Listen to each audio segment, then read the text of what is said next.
যারা কোরবানি করব তিনটি মৌলিক কথা মনে রাখবো। বলেন কয়টি? চারটি। চারটি, তিনটি না, বলেন চারটি। কয়টি? এক নাম্বার বলেন পরিশুদ্ধ নিয়ত। বলেন পরিশুদ্ধ নিয়ত। হালাল টাকায় কোরবানি। দুই নাম্বার বলেন তো কি টাকায়? তিন নাম্বার বলেন শরীয়ত মোতাবেক কোরবানি। চার নাম্বার রিয়া মুক্ত কোরবানি। এক নাম্বার পরিশুদ্ধ নিয়তের সাথে কোরবানি, দুই নাম্বার হালাল টাকায় কোরবানি, তিন নাম্বার শরীয়ত মোতাবেক কোরবানি, চার নাম্বার রিয়া মুক্ত, কাউরে দেখানোর জন্য না, রিয়া মুক্ত কোরবানি। এই চারটা মৌলিক কথা মনে রাখবো। থাকবো তো ইনশাল্লাহ? আচ্ছা, এর মধ্যে এক নাম্বার নিয়তটা শুদ্ধ করা। সহিহ বুখারীর বর্ণনা, 1 নম্বর হাদিস, সহিহ বুখারীর প্রথম হাদিস। ওমর ইবনুল খাত্তাব রাদিয়াল্লাহু তাআলা আনহুর বর্ণনা, তিনি বলেন, আমি রাসূলুল্লাহ সাল্লাল্লাহু আলাইহি সাল্লামকে বলতে শুনেছি, ইন্নামাল আমালু বিন্নিয়াত। রাসূলুল্লাহ সাল্লাল্লাহু আলাইহি সাল্লাম বলেন, সমস্ত কাজের প্রতিদান নির্ভর করে নিয়তের উপর। বলেন তো, সমস্ত কাজের আমলের প্রতিদান নির্ভর করে কিসের উপর? নিয়তের উপর। আমার আমলটা শুদ্ধ হবে কিনা, আমি এই আমল কইরা সওয়াব পামু কিনা, এটা নির্ভর করবে আমার নিয়তটা শুদ্ধ কিনা। যদি নিয়ত শুদ্ধ হয়, আমলের সওয়াব আমি পেয়ে যাব। এখন আমি যে আপনাদের সামনে কথা বলতেছি, এই যে কথা বলতেছি, ইব্রাহিম নবী, ইসমাইল নবী, এটা কি কথা? বলেন কথা না কাজ? আমি যে বলতেছি, এটা কথা না কাজ? বলেন সবাই, আবার বলেন কথা। বলেন এটা কি? হ্যাঁ, এই কথাটাও অঙ্গের কর্ম। বলেন এই কথাও অঙ্গের। আরেকটু ভালো করে বলেন কথা বলা। বলেন কথা বলা মুখ নামক অঙ্গের কর্ম। এখন এই কথা যদি ভালো কথা হয়, এটা ভালো আমল। কথা যদি খারাপ কথা হয়, এটা খারাপ আমল। বুঝছেননি? আল্লাহ জানে বুঝছেন। সত্য কথা, এটা মুখের ভালো কাজ। মিথ্যা কথা, এটা মুখের মন্দ কাজ।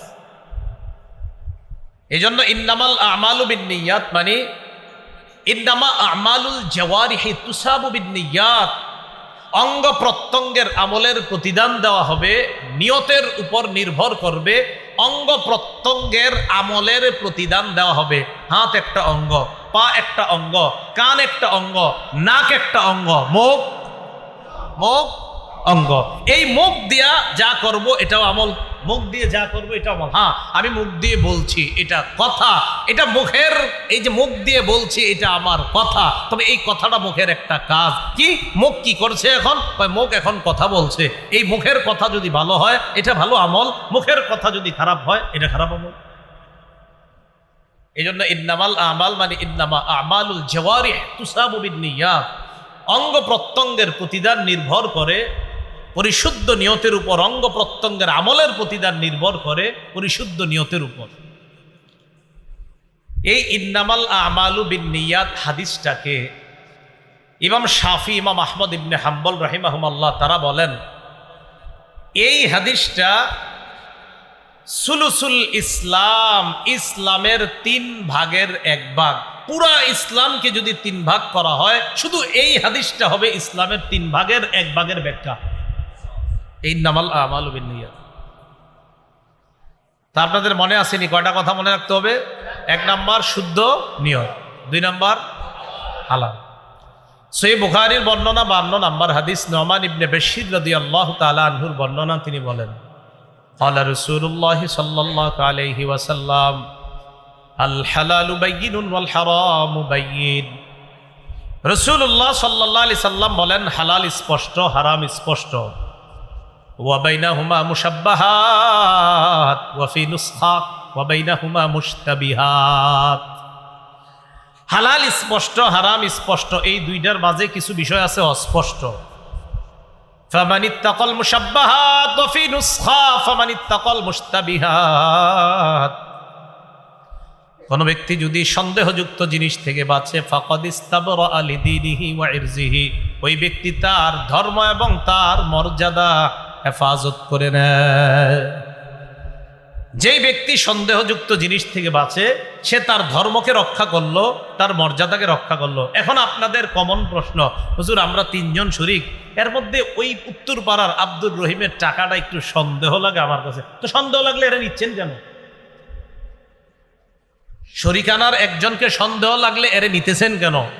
কথার কথা সন্দেহের মধ্যে দুইটা দিক, হুজুর হালালও হতে পারে হারামও হতে পারে। আল্লাহ না করেন যদি হারাম হয় তা তো সবার কোরবানি বাতিল, আর হালাল হলে ঠিক আছে। তো এখন কথা হলো সন্দেহ যেহেতু, এটা করেন না আপনি। এই জন্য মাথায় রাখবেন, সন্দেহযুক্ত জিনিস থেকে বাঁচলে মাসালাও জিজ্ঞাসা করা লাগে না। এটা কিভাবে আমি প্রায় সময় বলি, দুইটা ধান ক্ষেত, এই ধান ক্ষেতের মাঝখান দিয়ে একটা ছোট্ট আইল আছে, দুই পাশে দুইটা রাস্তা আছে।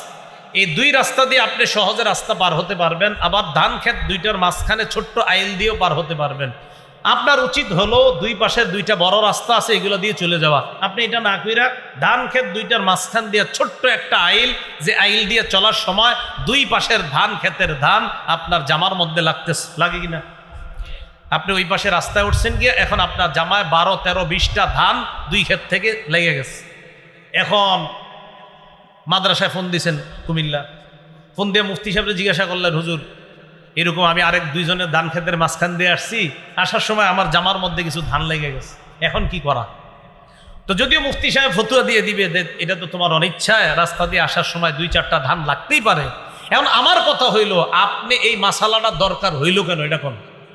হ্যাঁ, আপনি এনদে যেতে গেছি যে আপনি মাঝখান দিয়া যাওয়ার কারণেই তো এই মাসালার জন্য ফোন দেওয়া দরকার। এই জন্য আমি বলি, সন্দেহযুক্ত জিনিস থেকে যারা বাঁচে ওদের মাসালার দরকার হয় না জীবনে।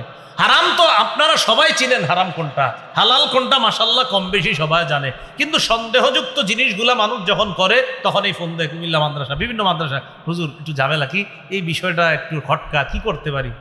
তো আমার কথা হলো, আপনি যেটা সন্দেহ এটা গেলেন কেন? দুই পাশে দুইটা সুন্দর রাস্তা থিয়া মাঝখান দিয়ে আপনারা হাঁটতে গেছি কি এটা কোন? 2-4টা ধান যদিও লাগলে আপনি মাফ, মুফতি সাহেবরা ফতুয়া দিবে, এটা সমস্যা নাই। কিন্তু আমার কথা হলো মাসালাটার দরকার হইল কেন? ইন্দে কেন হাঁটলেন সেটা বলেন। এই জন্য রাসূলুল্লাহ সাল্লাল্লাহু আলাইহি ওয়াসাল্লাম বলেন, সন্দেহযুক্ত জিনিস থেকে বাঁচলে সে তার ধর্ম, তার মর্যাদা রক্ষা করলো। আল্লাহ বুঝার তৌফিক দান করেন। তো হারাম টাকায় কোনো শরীককে তো নিবিনি না কোরবানিতে, কিন্তু সন্দেহ যদি থাকে, আমি বলবো সন্দেহ থাকলে তার থেকেও দূরে থাকেন। আর আপনাদের উচিত হলো, যদি পারেন সামর্থ্য থাকলে একা দেন। একা দিলে হালালটা দিলে আপনারটাই দিছেন, হারামটা দিলে আপনি দিছেন, হ্যাঁ ঝামেলা নাই, আপনি জানেন কি দিছেন না দিছেন। শরিকানা যখন নিবেন, হ্যাঁ নিলে বুঝে শুনে।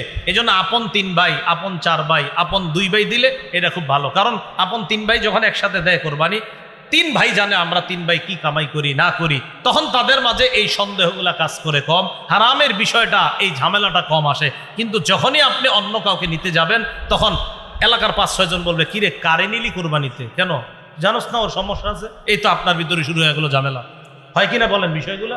তো এই জন্য সন্দেহ যেখানে আছে এখান থেকে আমরা বেঁচে থাকবো। আল্লাহ কথাগুলা বোঝার তৌফিক দান করেন। তাহলে আসেন, 1 নাম্বার নিয়ত শুদ্ধ, 2 নাম্বার হালাল সম্পদ দিয়ে কোরবানি দেওয়া, 3 নাম্বার শরীয়ত মোতাবেক কোরবানি কিভাবে জবাই করব, পশুটা কিভাবে জবাই করব না করব, পশু যখন জবাই করব আমরা কোন রগটা পর্যন্ত কাটতেই হবে, যেটা না কাটার আগ পর্যন্ত পশুটার ওখানে ছুরি লাগায় আপনি চলে গেলেন, কসাই পরে জবাই করলো, এই বিষয়গুলা খুব ভালোভাবে। এই জন্য আলেম যখন কোরবানি করে, অনেক কসাইরা আপনারা থাকেন, আপনারা কি করেন যে হুজুর একটা পুঁজ দিয়ে চলে যান, না উনি পুঁজ দিয়ে চলে যান মানে একটা রগ আছে, যেই রগটার মধ্যে ওইটা লাগতে হবে, লাগার পর এরপরে ওইটার জীবন যায়, জান যায়, ওই রগ পর্যন্ত অন্তত কাটতে দেন, এর আগ পর্যন্ত আপনি তাকে সরাই দিয়েন না। আমি কিন্তু জবাই করি না, আমার বলতেছি না, যারা করে জবাই এটা করা উচিত। অনেক আগে 10-12 বছর আগে 1টা বা 2টা পশু জবাই করছিলাম, জবাই করার সুযোগ হয় না বা কোনো কারণে করি না। এখন যাই হোক, এই যে এই কাজটা আপনারা যারা জবাই করবেন, ওলামায়ে কেরাম বা ছাত্র যারা জবাই করবেন, খুব এই জবাইয়ের সময় যেই রগটা আপনার, যেই রগটা অন্তত কাটতেই হবে, যেই রগটা কাটলে তার জানটা যায়, ওই রগ পর্যন্ত আপনি চাকুটা চালাবেন। হ্যাঁ, এরপর আপনি ঠিক আছে, ওরা দেখবেন মাঝখানে এইভাবে একটা আঘাত করে কসাইরা, এই কাজটা করতে দিবেন না। গরুর এই জায়গায় মাঝে একটা এইভাবে দেয়, এটা করতে দিবেন না। তো যাই হোক, শরীয়ত মোতাবেক করা, কোনো বেদাত যেন আমার কোরবানির মধ্যে প্রবেশ না করে, কোনো বেদাত যেন প্রবেশ না করে। এটা কেমন? গরু আপনি কোরবানির জন্য কিনলেন, কেনার পর কোরবানি দেওয়ার আগ পর্যন্ত এমন এমন কিছু কাজ করে এলাকার মানুষ, এটা আর কোরবানির যোগ্যই থাকে না। কি করে না করে, মানে কত রসুম পালন করে, সব জায়গায় না, কিছু কিছু জায়গায় অনেক রসুম পালন করে। এই রসুমগুলা পালন করেন না। সহিহ বুখারীর বর্ণনা 2697 নম্বর হাদিস, আম্মাজান আয়েশা সিদ্দিকা রাদিয়াল্লাহু তাআলা আনহার বর্ণনা। আম্মাজান আয়েশা সিদ্দিকা রাদিয়াল্লাহু তাআলা আনহা তিনি বর্ণনা করেন, ক্বালা রাসূলুল্লাহ সাল্লাল্লাহু আলাইহি ওয়াসাল্লাম, আয়েশা সিদ্দিকা রাদিয়াল্লাহু তাআলা আনহা বলেন, রাসূলুল্লাহ সাল্লাল্লাহু আলাইহি সাল্লাম বলেন, মান আহদাসা ফি আমরিনা হাদা মা লাইসা মিনহু ফাহুয়া রাদ্দুন। আমাদের ইসলাম ধর্মের মাঝে যদি ইবাদতের নামে সওয়াবের আশায় নতুন কিছু কেউ অনুপ্রবেশ করায়, এবার আপনারা আমার সাথে বলেন, বলেন ইসলামের মধ্যে ইবাদতের নামে সওয়াবের আশায় নতুন কিছু করা বেদাত। মনে থাকবি নি? ইসলামের মধ্যে ইবাদতের নামে সওয়াবের আশায় নতুন কোনো কিছু আবিষ্কার করা, আবির্ভাব করা বেদাত। এটা কি বলেন? বেদাত। কত ধরনের পদ্ধতি আবিষ্কার হয়, আল্লাহ হেফাজত করেন। ইমাম মালিক রহমতুল্লাহি আলাইহি বলেন, মান ইবতাদা ফিল ইসলামি বিদআতান ইয়ারাহা হাসানা ফাকাদ জামা আন্না মুহাম্মাদান ক্বাদ খানা রিসালা। ইমাম মালিক বলেন, কোন ব্যক্তি যদি ইসলামের মধ্যে নতুন কিছু আবিষ্কার করে আর সে যদি এটাকে অনেক উত্তম মনে করে, কেমন যেন সে মুহাম্মদ সাল্লাল্লাহু আলাইহি সাল্লামের দায়িত্বকে খেয়ানত করে গিয়েছে, এই দাবি ওই ব্যক্তি করতেছে। আবার বলছি, কেউ ইসলামের মধ্যে নতুন কিছু ঘটাইছে, ঘটানোর পর এটাই উত্তম মনে করতেছে, হ্যাঁ এটাই সুন্দর, সে কেমন যেন এই দাবি করতেছে, আন্না মুহাম্মাদান ক্বাদ খানা রিসালা, মুহাম্মদ সাল্লাল্লাহু আলাইহি সাল্লাম দায়িত্ব পালনে খেয়ানত করেছে। বলেন নাউজুবিল্লাহ। কেন? কারণ উনি নতুন করে কিছু বানানোর অর্থ হইলেই যে নবীজি পুরোপূর্ণ রেখে যাইতে পারে নাই, এই জন্য হজরতে নতুন একটা চালু করছে। এই জন্য রাসূলুল্লাহ সাল্লাল্লাহু আলাইহি সাল্লাম বলেন, আনা ফারাতুকুম আলাল হাউজ, আমি হাউজে কাউসারের পারে দাঁড়িয়ে থাকবো তোমাদেরকে পানি পান করানোর জন্য। মান মাররা আলাইয়া শারিবা, আমার সামনে দিয়ে যে অতিক্রম করবে সে হাউজে কাউসারের পানি পান করবে। ওয়ামান শারিবা লাম ইয়াজমা, আর যে হাউজে কাউসারের পানি পান করবে সে আর পিপাসার্ত হবে না। তাহলে নিয়ম কি জানলাম? হাউজে কাউসারের সামনে দিয়ে যে যাবে সেই পানি পান করবে, আর যে পানি পান করবে সে জান্নাতে যাওয়ার আগে আর পিপাসা লাগবে না, কিয়ামতের মাঠে কষ্ট হবে না। সুম্মা লা ইয়ারিদান্না আলাইয়া আকওয়ামুন ইয়ারিফুনানি ওয়া আনা আরিফুহুম ওয়া ইয়ারিফুনানি, এরপর আমার সামনে দিয়ে একদল মানুষ যাবে যাদেরকে আমি চিনি, যারা আমাকে চিনে, আমি তাদেরকে পানি পান করাইতে চাইবো। যখন ইউহালু বাইনি ওয়া বাইনাহুম, আমার মাঝে আর তাদের মাঝে একটা প্রতিবন্ধকতা সৃষ্টি করা হবে। আমি বলবো, আল্লাহ ইন্নাহুম মিন উম্মতি, তারা তো আমার উম্মত, আমার উম্মত আর আমার মাঝে কেন প্রতিবন্ধকতা সৃষ্টি করা হলো? তাদেরকে তো আমি পানি পান করাইতে চাই। নবীর সামনে দিয়ে যে যায় তাই পানি পান করে, কিন্তু একদল আসার পর নবীর মাঝে আর তাদের মাঝে পর্দা দেওয়া হয়। আল্লাহর পক্ষ থেকে জবাব দেওয়া হবে, ইন্নাকা লা তাদরি মা আহদাসু বা'দাক, আপনি জানেন না, আপনি দুনিয়া থেকে চলে আসার পর এরা ইসলামের মধ্যে নতুন কত কিছুর আবিষ্কার করছে, এটা আপনার জানা নাই। এমন এমন বেদাত আবিষ্কার করছে, এটা আপনি জানেন না হাবিব। নবী তখন বলবে, সুহকান সুহকান লিমান গায়্যারা দীনি লিমান বাদদালা দীনি, দূর হও আমার সামনে থেকে, দূর হও আমার সামনে থেকে। আমার শরীয়ত, আমি রেখে আসলাম যে শরীয়ত, এই শরীয়ত যে পরিবর্তন করছে সে আমার সামনে থাকা দরকার নাই। পানি পান করানো তো দূরের কথা, রাসূল বলবে, দূর হও, কিসের পানি পান? মনে রাখবেন, বেদাতীদের সবচেয়ে বড় দলিল জাল, আর যত কিছু জাল বর্ণনা, সবচেয়ে বড় দলিল দেয় জাল বর্ণনা দিয়ে। কি বর্ণনা দিয়ে? যত জাল বর্ণনা আছে এইগুলার দলিল হিসাবে পেশ করে বিভিন্ন রুসুমাত আবিষ্কার করে। আমি কিন্তু কোনো রুসুমাতের নাম বলি নাই, বলি নাই, কিন্তু খালি বলছি যে যারা বেদাত আবিষ্কার করে তাদের প্রধান দলিল থাকে জাল। কি দলিল থাকে? জাল। এখন দেখেন, এই কথা ওই ব্যক্তি তার গায়ে নিবে যে জাল বর্ণনা করে, বুঝেন নাই? আমার এই কথাটা ওই ব্যক্তি তার গায়ে নিবে যে জাল বর্ণনা করে, আর যে জাল বর্ণনা করে না তিনি গায়ে নিবে না। তো দেখবেন আমি যে বক্তব্যটা দিলাম এই জায়গাটা, যে বেদাতি যারা নতুন বেদাত চালু করে এদের মূল দলিল হয় জাল বর্ণনা। এরা বলবে হ্যাঁ সে কিভাবে বললো, আরে আমি কি আপনারে বলছি কেন, আপনি কি জাল বলেন? যদি কয় হ্যাঁ তাহলে তো আপনাকেই বলছি, যদি বলেন না তো আপনাকে বলি নেই। মাথায় রাখবেন, আমি বললাম জাল প্রধান দলিল হয়, বেদাতীদের প্রধান দলিল হয় যত জাল বর্ণনা। এবং আমি কিছু কিতাব বলে দিতে পারবো, এই কিতাবগুলো পড়ে পড়ে এই জাল বর্ণনাগুলো দেয়। এর মধ্যে একটা জাল বর্ণনার অনেকগুলা জাল বর্ণনা, একদম জাল বর্ণনায় ভরা জাল বর্ণনা এমন কিছু কিতাব আছে। এর মধ্যে একটা বড় কিতাব আছে নাম নি'মাতুল কুবরা, এত জাল বর্ণনা এটার মধ্যে। এখন বলতে পারেন হ্যাঁ আপনি এটা বললেন, আপনি কি জাল বলেন? যদি বলেন হ্যাঁ তো আপনারই বলছি, যদি বলেন না তো আপনাকে বলি নেই। এটা আমার কথা সবসময় মনে রাখবেন, আমি কখনো কাউকে বলি না যে এটা আপনাকে, আমি বলি বলার পর সেটা যদি আপনি করে থাকেন তো আপনি শুধরে যান, যদি না করে থাকেন সেটা তো আপনার জন্য এ ওয়াজ না। কি ঠিক বলেন? যেই কথাটা বলছি এটা ঠিক, ঠিক আছে না? কথাটা বুঝে ঠিক বলছেন? হ্যাঁ। তাহলে বেদাতের বড় দলিল হয় জাল। বেদাতের বড় দলিল হয় কি? যত জাল বর্ণনা আছে এগুলা দলিল হিসেবে দাঁড় করাবে, এরপরে বলবে। আল্লাহ আমাদেরকে হেফাজত করেন। কোরবানির ক্ষেত্রে মৌলিক 4 কথা, এর মধ্যে 1 নাম্বার নিয়ত শুদ্ধ, 2 নাম্বার 3 নাম্বার মানে বেদাত মুক্ত ভাবে কোরবানি করা, 4 নাম্বার কি? রিয়া। কি রিয়া ছাড়া, মানে লোক দেখানো ছাড়া কোরবানি করা। আচ্ছা পুরাটা বলবেন, রিয়া কি? রিয়া ছাড়া করা। তিরমিজি শরীফের বর্ণনা 2382 নম্বর হাদিস, 2382 নম্বর হাদিস, উকবা ইবনে আমির থেকে বর্ণনা। তিনি বলেন আন্না শুফাই আল আসবাহি দাখাল আল মাদিনা। বিখ্যাত তাবি শুফাই আল আসবাহি মদিনায় আসছে। ফাইদা হুয়া বিআবি হুরায়রা, হঠাৎ মদিনায় এসে দেখে আবু হুরায়রা রাদিয়াল্লাহু তাআলা রাসূলের সাহাবী, তিনি হাদিস পড়াচ্ছেন। ইজতামা আলাইহিন নাস, মানুষ তাকে চারদিক থেকে ঘেরাও করে আসে। তিনি মানুষকে প্রশ্ন করলেন এটা কে? ফাকালু আবু হুরায়রা, চিনো না এটা আবু হুরায়রা রাসূলের সাহাবী। ইউহাদ্দিসুন নাস, তিনি মানুষকে হাদিস পড়াচ্ছেন। শুফাই আল আসবাহি রাহমাতুল্লাহ বলেন ফাদানাউতু মিনহু, আমি তার কাছে গেলাম। তার কাছে গিয়ে কআত্তু বাইনা ইয়াদাইহি, কাছাকাছি বসলাম। ফালাম্মা সাকাতা ওয়া খালা, হাদিস পড়ানো যখন শেষ করলেন এবং যখন তিনি একাকী হলেন, আমি তার কাছে গেলাম, গিয়ে বললাম আপনার একটা কথা বলতে আসছি। আবু হুরায়রা রাদিয়াল্লাহু তাআলা আনহু বললেন কি কথা বলো?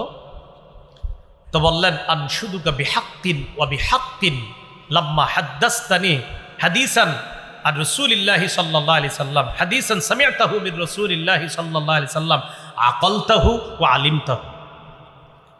আপনাকে আমি শপথ দিয়ে একটা কথা বলি, আপনি আমারে এমন একটা হাদিস শোনান যে হাদিসটা নবীর থেকে শুনছেন, বুঝছেন, জানছেন। কি সুন্দর কথা, যে হাদিসটা নিজে বুঝছেন, জানছেন, ভালোভাবে শুনছেন, এমন একটা হাদিস শোনান। আবু হুরায়রা রাদিয়াল্লাহু তাআলা আনহু বললেন আফআলু, তুমি যেটা বলছো আমি এটা করছি, এখন দাঁড়াও। লা উহাদ্দিসান্নাকা হাদিসান হাদ্দাসানিহি রাসূলুল্লাহ সাল্লাল্লাহু আলাইহি ওয়াসাল্লাম, আমি তোমাকে এখন রসুলের একটা হাদিস শোনাবো, যে হাদিসটা নবী আমাকে শুনিয়েছেন, এমন একটা হাদিস আমি তোমাকে শোনাবো। এই কথা বইলে কি হয়েছে জানেন? সুম্মা নাশাগা আবু হুরায়রা তানাশাগা, আবু হুরায়রা রাদিয়াল্লাহু তাআলা এটা বইলে বেহুশ হয়ে গেছে। হাদিস বলছিনি, বলে নাই, বলছে শোনাবো, এটা বইলে বেহুশ হয়ে গেছে। ফালাম্মা আফাকা, ওনার যখন হুশ ফিরে আসছে, হুশ ফিরে আসার পর তখন তিনি আবার বললেন আফআলু লা উহাদ্দিসান্নাকা হাদিসান হাদ্দাসানিহি রাসূলুল্লাহ সাল্লাল্লাহু আলাইহি ওয়াসাল্লাম ফি হাযাল বাইত মা মা'না আহাদুন গায়রি ওয়া গায়রুহু, আমি তোমাকে এমন একটা হাদিস বলবো যে হাদিসটা নবী আমাকে এই ঘরে শুনিয়েছে, আমি আর নবী ছাড়া এই ঘরে তখন কেউ ছিল না, এমন একটা হাদিস আমারে বলছে, ওই হাদিসটা আমি এখন তোমাকে শোনাবো। তাহলে হাদিসটা গুরুত্বপূর্ণ। এটা বইলে আবার বেহুশ হয়ে গেছে। হাদিস শোনাইছিনি? শোনাইনি। ফালাম্মা আফাকা, আবার যখন হুশ ফিরে আসছে, ফাকালা আবু হুরায়রা রাদিয়াল্লাহু তাআলা আন, আবু হুরায়রা রাদিয়াল্লাহু তাআলা আনহু বললেন, লা উহাদ্দিসান্নাকা হাদিসান হাদ্দাসানিহি রাসূলুল্লাহ সাল্লাল্লাহু আলাইহি ওয়াসাল্লাম আনা ওয়া হুয়া ফি হাযাল বাইত মা মা'না আহাদুন গায়রি ওয়া গায়রুহু। আমি তোমাকে এমন একটা হাদিস শোনাবো যে হাদিসটা আল্লাহ নবী আমাকে এই ঘরের মধ্যে বলছে, আমি আর নবী ছাড়া কেউ ছিল না। সুম্মা নাশাগা আবু হুরায়রা নাশগাতান উখরা, আবার বেহুশ হয়ে গেছে। কয়বার? ফালাম্মা আফাকা, আবার হুশ ফিরে আসছে। হুশ ফিরে আসার পর সুফাই আল আসবাহি বললেন, হাদিসনি হাদিসা, এমন একটা হাদিস বলেন যে হাদিসটা আপনি শুনেছেন, বুঝেছেন, জেনেছেন। আবু হুরায়রা বললেন, লা উহাদ্দিসান্নাকা হাদিসান হাদ্দাসানিহি রাসূলুল্লাহ সাল্লাল্লাহু আলাইহি ওয়াসাল্লাম ফি হাযাল বাইতি ফি মাকামি হাযা, এই ঘরে এই স্থানে নবী আমারে হাদিসটা বলছে, এখনই তোমাকে শোনাবো। এটা বইলে আবার বেহুশ হয়ে গেছে। আবার হলো চারবার। বোঝা যাচ্ছে গুরুত্বপূর্ণ কথা, এই জন্য বেহুশ হয়ে যেতেছে। এরপর ওনার হুশ ফিরে আসার পর ওই বর্ণনা, মানে যিনি হাদিস শুনতে চাইতেছে তিনি বলেন, সুম্মা মালা খাররান আলা ওয়াজহিহি। এবার আবু হুরায়রা রাদিয়াল্লাহু তাআলা আন এইভাবে চেহারার উপর এইভাবে আপনি বেহুশ হয়ে পুরো যাবে। আমি কি করলাম, তাড়াতাড়ি গিয়ে ধরলাম, ধৈর্য আমার সাথে ট্যাক লাগায় বসায় রাখছি। বসায় বললাম, আমার মেহেরবানি করে হাদিসটা শোনান, আপনি বারবার বেহুশ হচ্ছেন কেন, এটা কি হাদিস?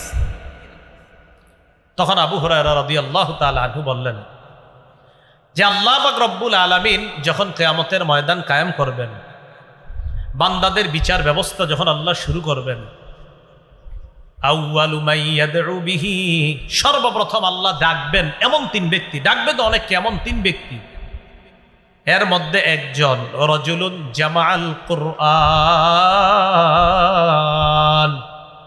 যে ব্যক্তি কোরআন জমা করেছে, মানে আলেম হইছে, তাকে ডাকবে প্রথম। দুই নাম্বার ওয়া রাজুলুন সাহিবুল মাল, টাকা পয়সাওয়ালা, দান করছে দুনিয়াতে, ডাকবে। ওয়া রাজুলুন কুতিলা ফি সাবিলিল্লাহ, আরেক ব্যক্তি যে আল্লাহর রাস্তায় শহীদ হয়েছে, এমন তিনজনকে ডাকবেন। ডাকার পর আলেমকে আল্লাহ বলবেন, আমি তোমাকে ওই জিনিস শিক্ষা দিলাম, আল্লামতুকা আলা মা আনজালতু আলা রাসূলি, আল্লামতুকা মা আনজালতু আলা রাসূলি, আমি আমার নবীর উপর যা নাজিল করলাম এই বিদ্যা আমি তোমাকে শিক্ষা দিলাম। ফামাদা আমিলতা ফিমা উল্লিমতা, যা জানছো জানা অনুযায়ী কেমন আমল করলা? জবাব দিবে, আকুমু বিহি আনা আল-লাইলি ওয়া আনা আন-নাহার, সকাল সন্ধ্যা আমল করছে। আল্লাহ বলবে, না, মিথ্যা কথা, কাযাবতা, তুমি মিথ্যা বলছো। তুমি কি বলছো? মিথ্যা বলছো। লিউকাল, তোমারে যেন বলা হয়, ইন্নাহু কারিউন, ওমকে বড় কারি, ওমকে বড় আল্লামা, ওমকে বড় আলেম, ওমকে বড় শেখুল হাদিস, ওমকে বড় মুফতি, ওমকে বড় মুহাদ্দিস, তুমি এই কারণে এলেম শিখছো। এটা আল্লাহ বলার পর ওয়াতাকুলু লাহুল মালাইকা কাযাবতা, আল্লাহ ফেরেশতারা আল্লাহর কথা সমর্থন করে ওই বান্দারে বলবে, হ্যাঁ তুমি মিথ্যা বলছো। প্রথমে আল্লাহ বলবে তুমি মিথ্যা বলছো, ফেরেশতারা বলবে হ্যাঁ মিথ্যাবাদী তুমি। এই কথা বলার পর অন্য বর্ণনা আসসাহিবা আলা ওয়াজহিহি, মাথাটা নিচে পাগুলা উপরের দিকে দিয়ে হেঁচড়াইতে হেঁচড়াইতে জাহান্নামে ফেলা। যাও, তুমি কি কারণে এলেম শিখছো? এক নাম্বার রিয়া দেখানোর জন্য শিখছে। দুই নাম্বার সম্পদ ওয়ালারে ডাকবে, কেন দান?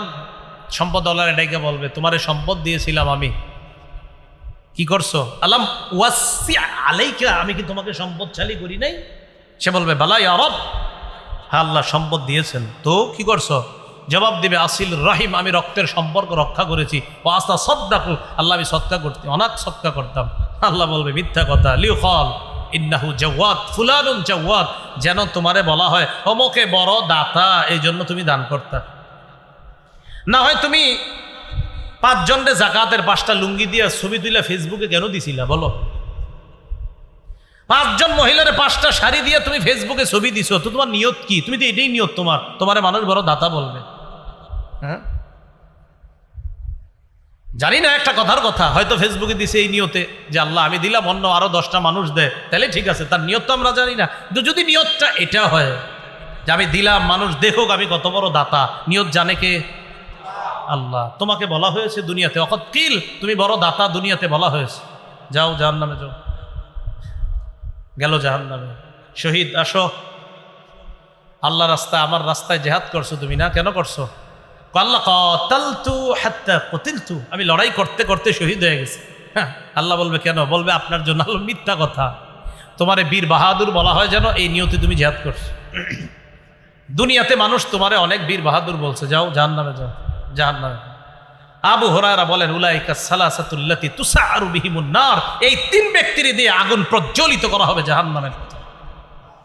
কেন বলেন তো? এলেম শিখছে, জিহাদ করছে আল্লাহর জন্য না দেখানোর জন্য? 4 নাম্বার কোরবানি, এটা ইবাদত। এই ইবাদত আল্লাহর জন্য করা, দেখানোর জন্য না করা। তাহলে বলেন তো, 1 নাম্বার নিয়ত শুদ্ধ করা, 2 নাম্বার হালাল মাল দিয়ে কোরবানি করা, 3 নাম্বার বেদাত মুক্ত ভাবে শরীয়ত মোতাবেক কোরবানি করা, 4 নাম্বার রিয়া মুক্ত, মানুষকে দেখানোর জন্য না, আমার রবকে খুশি করার জন্য কোরবানি করা। এই গরুর গোস্তটা মনে হয় মজা হবে, না না আমার একটু মজা বেশি হয়েছে, কম হয়েছে, এগুলো বললেন না আল্লাহর রাস্তায়।